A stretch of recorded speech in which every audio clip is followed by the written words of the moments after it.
Yo, what up everybody, OliveGrummer here, and today is not a reaction, it's a review with a hole in my shirt. I keep forgetting that that's there. But yeah, so I want to start a series called So I Watched. Oh shoot, that's mud. Sorry, I can't reset that. I'm just, whatever. Sorry. But yeah, no, I want to start a series called So I Watched, and basically what I want to do is also watch some series on my own on the side. Like I did Fairy Tale, I did JoJo's Bizarre Adventure. I have reviews on those, and then I will upload those to the So I Watched playlist, and go from there, which will also have this video as well. But yeah, basically, so I watched Death Note on my own, and I just started Bleach today. So I finished Death Note this morning of recording, and I'm starting Bleach as well. I'm just gonna watch it on my own, power through it. It's gonna be a long series, and I'm already like struggling with Hunter x Hunter on keeping up with that and like reactions and keeping those out, at a decent basis. So yeah, there are going to be some series where I just watch them on my own and then react to them in the Discord, live chatting, and then I will be doing either arc reviews or just a full series review, or kind of checkpoints. So somebody let me know if you guys have seen Bleach, what you guys want to see. Do you guys want to see just one big review on the whole series, or arc reviews, or like up to certain episode reviews or something like that, which could be arc reviews. I don't know. But let me know what you guys think. Anyways, I'm done talking about that. Let's talk about Death Note, the original Among Us. So yeah, I started it, I guess, a couple weeks back, and I didn't pick it up. So I went over to a friend's house. They were watching Death Note in dub. Ugh. No, actually, the dub actually wasn't that bad. If surprisingly, I could have watched the whole thing in dub and not complained. So that was my first impression of Death Note. I was like, the dub's actually not that bad.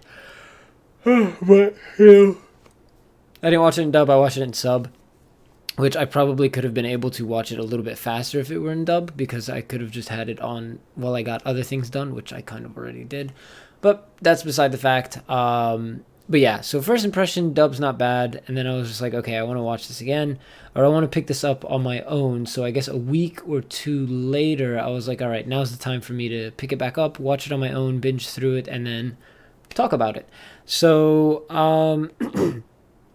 basically, Light is a sociopath. He's oh God, dude, you cannot tell me he's not a sociopath. Like, there's absolutely no way this man is not a sociopath. And it's just one of those things where, like, I don't know. I got my master's in psychology. I got undergrad in psych and bio. So it's just like, I'm literally watching this guy transform into a monster. I'm just like, this guy is crazy.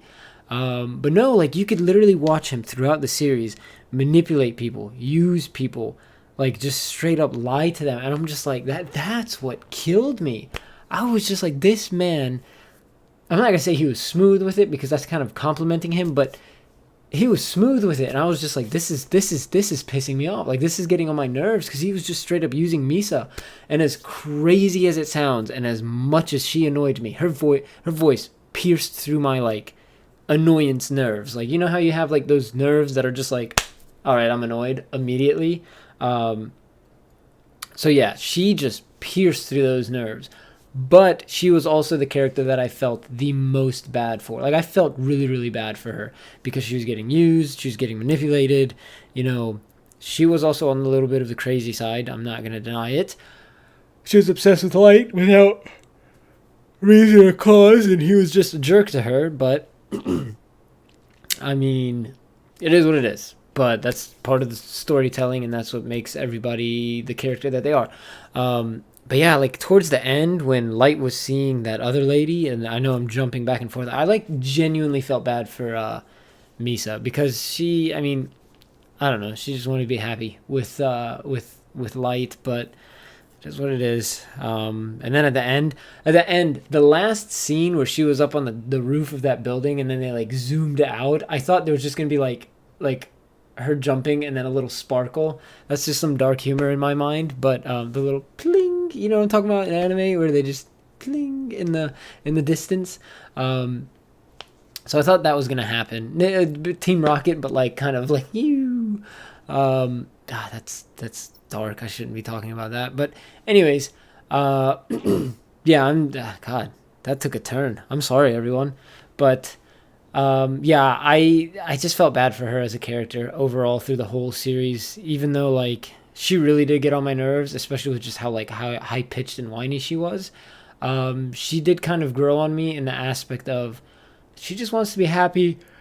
Light's using her, and I feel bad. And then obviously when Light died, she had nothing to live for, so she offed herself, and it was just like come on, she had the potential to just go do her own thing.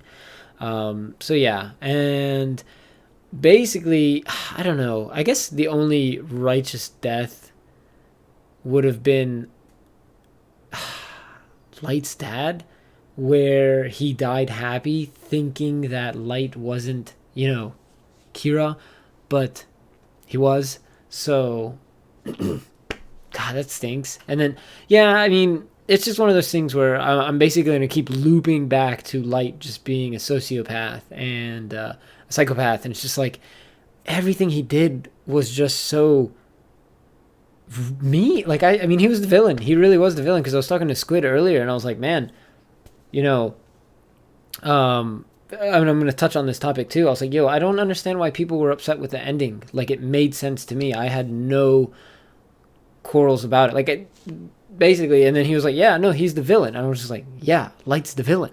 So I don't know why people wanted him to survive or anything like that. Or I guess maybe they thought Nier and Mello were kind of butt pulls, But I didn't think they were, because if you take the whole basis of the series, it's literally planning ahead. It's literally trying to predict the next step, predict the next step, predict the next step, and plan ahead, plan ahead, plan ahead. So, prime example of why Nero and Mello, in my opinion, was like completely logical. Think about this.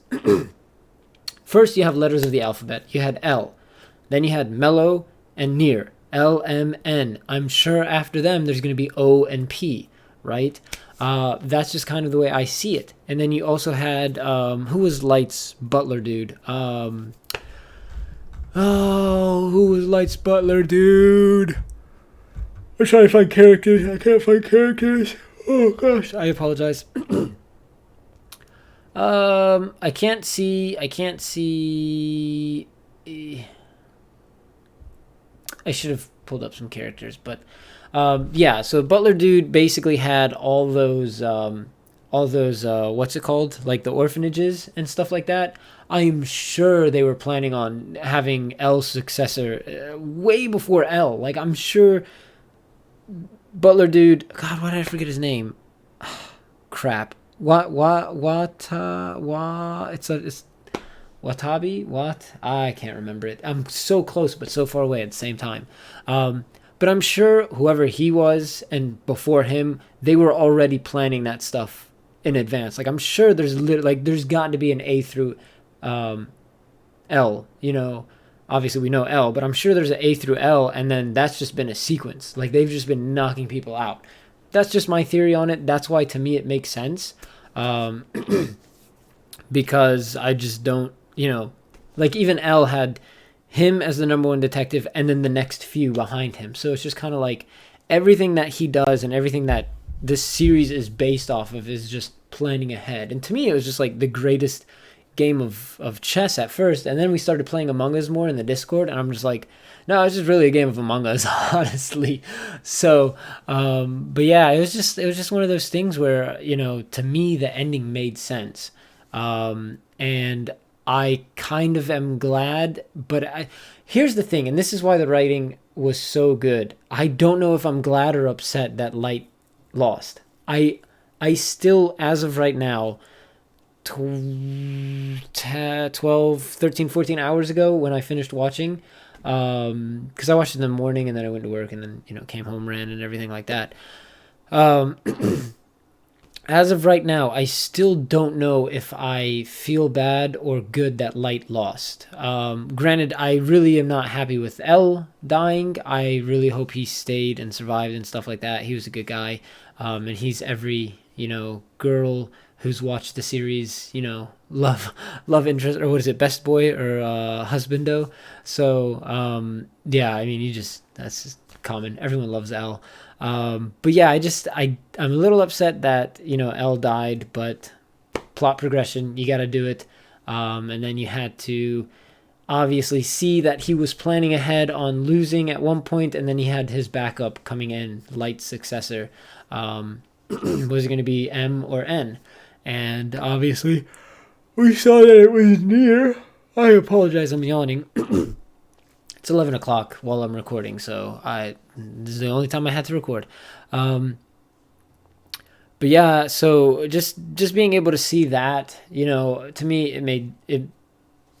Sorry, excuse me. Let me backtrack a little bit. Not being able to know if I'm happy or upset about Light dying and losing, basically, shows really good character writing skills. Where it's just like, you hate this guy, but at the same time you're kind of cheering for him, but at the same time you're really not, because he's a grade A butthole, and you're just like, I don't know if I like him or if I don't, because you can clearly see him using people, manipulating people, and just being a sociopath, and you're just like, but the way he's doing it is actually really, really interesting, and I kind of want to see what he's going to do next, and I want to see what he's going to do next, and stuff like that. And that really ties in with, like, another thing that I wanted to talk about was how bingeable this series was. And there's actually a video out there, and I haven't watched it yet because I wanted to watch Death Note first, and I've had it in my watch list for like probably a year and a half to maybe 2 years. It's called How to Write a Binge-Worthy Show or something like that, and it's got Death Note as the thumbnail.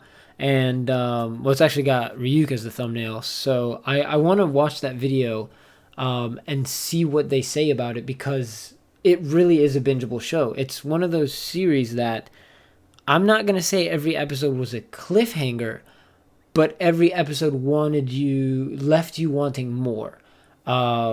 And another example of this is, Attack on Titan Season 2 versus Season 1. Like, Season 2 was just one of those things where it's just like, oh, I want to know what's happening next. I want to know what's happening next. Oh, we left off on that? Come on. What's about to happen next? And yes, there are cliffhangers here and there in Death Note and obviously Attack on Titan, but it's just like Death Note did a really, really good job at leading up to what was about to happen. And you're just like, shoot, all right, I guess I got to watch one more episode. And then you'll watch the next episode, and it'll just keep you hooked. And you're just like, okay, well, what the heck is he about to do now? How is he going to get out of this? Or how are they going to get out of that? It's just like, is he going to survive this? Or how is he going to do this? And things like that. And it just really kept you wanting to watch more. And that's obviously fantastic directing, fantastic writing in general.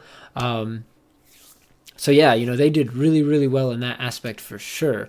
Another thing that I wanted to talk about but totally forgot. Oh, yes. I think it was episode 4, maybe 6? That one had me messed up, dude. Like, I genuinely felt crushed after watching that episode. It was the one where the FBI agents from Pembroke, I can't remember the guy's name, but it was the early on FBI agent who was watching Light when his fiance died. Oh my god. Like, dude, that episode messed me up, and I felt so bad because you just see like near killed it. He was like, no, you're a serial killer. And you could literally see the serial killer antics of somebody who's just narcissistic, where it's just like, he literally used her and smooth talked her to the point where he got her name, wrote it in the book. She was never to be found again. So yeah, it's just like seeing the way he functioned and the way he moved as like somebody who could just manipulate people with his words and stuff like that. That's just like, this guy's got his own demons, and that's the best way to put it, quote unquote squid. He kind of said that to me earlier. He's like, yeah, I think a lot of people can relate to Light because everyone has their own demons that they're going through. whether they show it or not. I was just like, that's actually a really good point. But yeah, it's just like the way he did that and the way he basically checkmated her. I was just like, oh man, dude, that episode left me like, I was genuinely kind of like, oh man, like I got to sit back for this one. I didn't expect that. But that was probably one of the episodes, I don't think any other episodes after that kind of had me like, after each one. Mostly because that one was early in the season or early in the series. And then later on, I just kind of like, it got to the point where I was just like, okay, he's just acting like crazy, and I wouldn't even say he had like split personality or anything like that. He was just evil. He was the villain. So yeah, that's really it. And then also just having Ryuk, at the beginning of the series, he was like, hey, I'm going to be the one to write your name in my book when you die. That's the rules. And yeah, him actually doing that was kind of a fitting ending. And of course, Ryuk was just like, yo, I'm just here to, watch, not cleanse my boredom, but basically get rid of my boredom and just entertain myself. So he was entertained the whole time. And, of course, at the end, if I'm not mistaken, he would have expanded his life timeline a little bit, his lifeline, just because he killed Yagami. And I think half of his life would go to Ryuk, something like that. So I'm not too, I can't remember. I'm a little vague on that because it was early on in the series. So when they talked about it, and I'm sure they touched up on it here and there, but I just genuinely can't remember. So yeah, it was a very fitting end in my opinion. You watching Light just go crazy, and this is why I say it's like a game of Among Us, because basically as soon as Nier was like, hey, you're the killer, you're Kira, and basically you could substitute that for you're the imposter. He was like, what are you talking about? You're framing me, blah blah blah blah blah blah blah. And I was just like, that's what you see in a game of Among Us. Easy. But yeah, it was just like it was just one of those things where it was just like just watching him descend into madness and denial, and you could see him not wanting to accept the fact that he lost. Of course, narcissism at its finest. It's just one of those things where I just thought it was very well written, and of course voice acted perfectly. I don't have any complaints about the voice acting or anything like that. All of it was very well done. You had a little bit of Zoro in there, and some other characters that I cannot remember. Askeladd's VA was Light's dad. Those are the only two I could remember off the top of my head that I knew. The other ones I looked up but can't remember. But yeah, all the voice acting was absolutely phenomenal and everything like that, and just especially that last episode where Light was just losing it. I thought it was phenomenal. He did really good, and then his what was it, ex Kira, he did really good too, and just being able to see how everything was played out and how they were like, okay, I knew you were gonna do this, I knew you were gonna do that. Obviously, it's just like IQ 50 million, but I mean, that's just the magic of the series. So, but yeah, I mean, I thought it was a very good one. I don't see the ending. I don't see the ending being bad, in my opinion. I know some people were telling me, oh, you'll enjoy it until you get to the ending.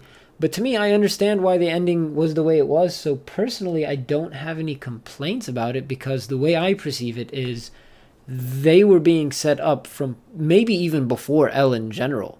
Or maybe L knew, okay, one day I'm going to get killed, or I'm going to die, or I'm going to retire, or something like that. We got to have somebody who's ready to go like that, So I just thought that was absolutely, I just thought that was necessary for the storyline and the progression. And it's one of those things where it was basically saying L wasn't good enough, so we needed two people who may have been good enough to defeat Light, which also shows how unbelievably smart Light really is. But yeah, I mean, I guess that's really all I have to say about it. Let me see if I have anything to talk about. Yeah, Rem killing.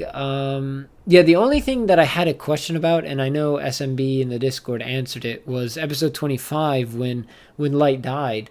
The only question I had was, why did Rem decide, okay, now is the moment I have to do it? But then he explained basically, if he was gonna, from our understanding was L was gonna either use somebody to, or he was gonna write the name in the death note himself, or he was gonna use Misa to do the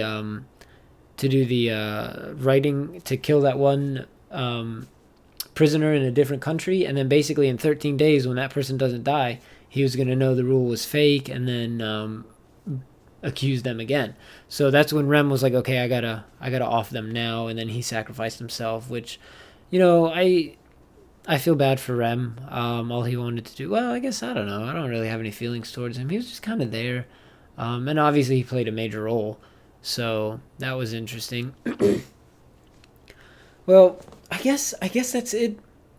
I don't think I have anything else to talk about other than, it's a very bingeable series. It's very entertaining. Voice acting's good, directing's good. It's obviously an older series, so the animation's not going to be like perfect or anything like that, but everything was good about it. Like, I had no complaints about the art, the animation.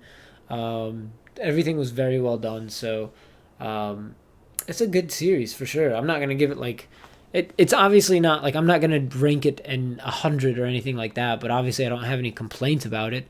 But like the hundreds for me is like Astro Lost in Space, Noragami, and then Demon Slayer, because they all just have like a special place in my heart. So for me, it's not gonna be 100 because it just didn't have that special place in my heart that those other series do. But it's definitely a strong A.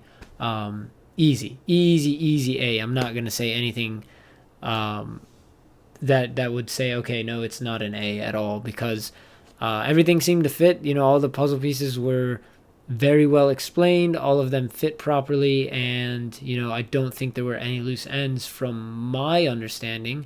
Granted, there might be from somebody else that I just didn't think about or didn't put two and two together, or anything like that. But let me know what you guys think of the series as a whole. Let me know what you guys think of the ending. Let me know what you guys would rate this series as well, because I'm curious as to what everyone else thinks. I genuinely, I don't have any complaints. So obviously it's a strong A. I mean, it wasn't bad at all. Like, it was a really, really good series, and obviously it left me wanting more up until the end when everything wrapped up. So yeah, I guess what would give it 100 is if, like, let's say Astro Lost in Space, like, that series wrapped up and it left me wanting more. Like, I was just like, okay, I need a sequel. There's no sequel. Death Note did a very good job at wrapping things up, and now I'm just like, okay, I'm satisfied. So I think that's the difference between 100 in my heart versus like a strong A plus, where I cannot say anything bad about the series, but for me it just didn't have that like tug at my heart like the other series did. Like Demon Slayer, I don't know what it is. Like, there's just something about it, the characters, the animation, the little funny moments and stuff like that, the OSTs, all those things like that just kind of have a special place in my heart, rather than Death Note, where it's just like, oh, this is a phenomenal series, but it just doesn't. And I don't know how to explain it. Everyone has their favorite show, favorite series, so it's definitely a strong A plus. Not gonna complain about it, but it's not gonna be 100 for me, because it's just not. It's just, I don't know how to explain it, but I think you guys get what I'm saying. I'm done ranting. So yeah, let me know what you guys think. And yeah, finally got to it.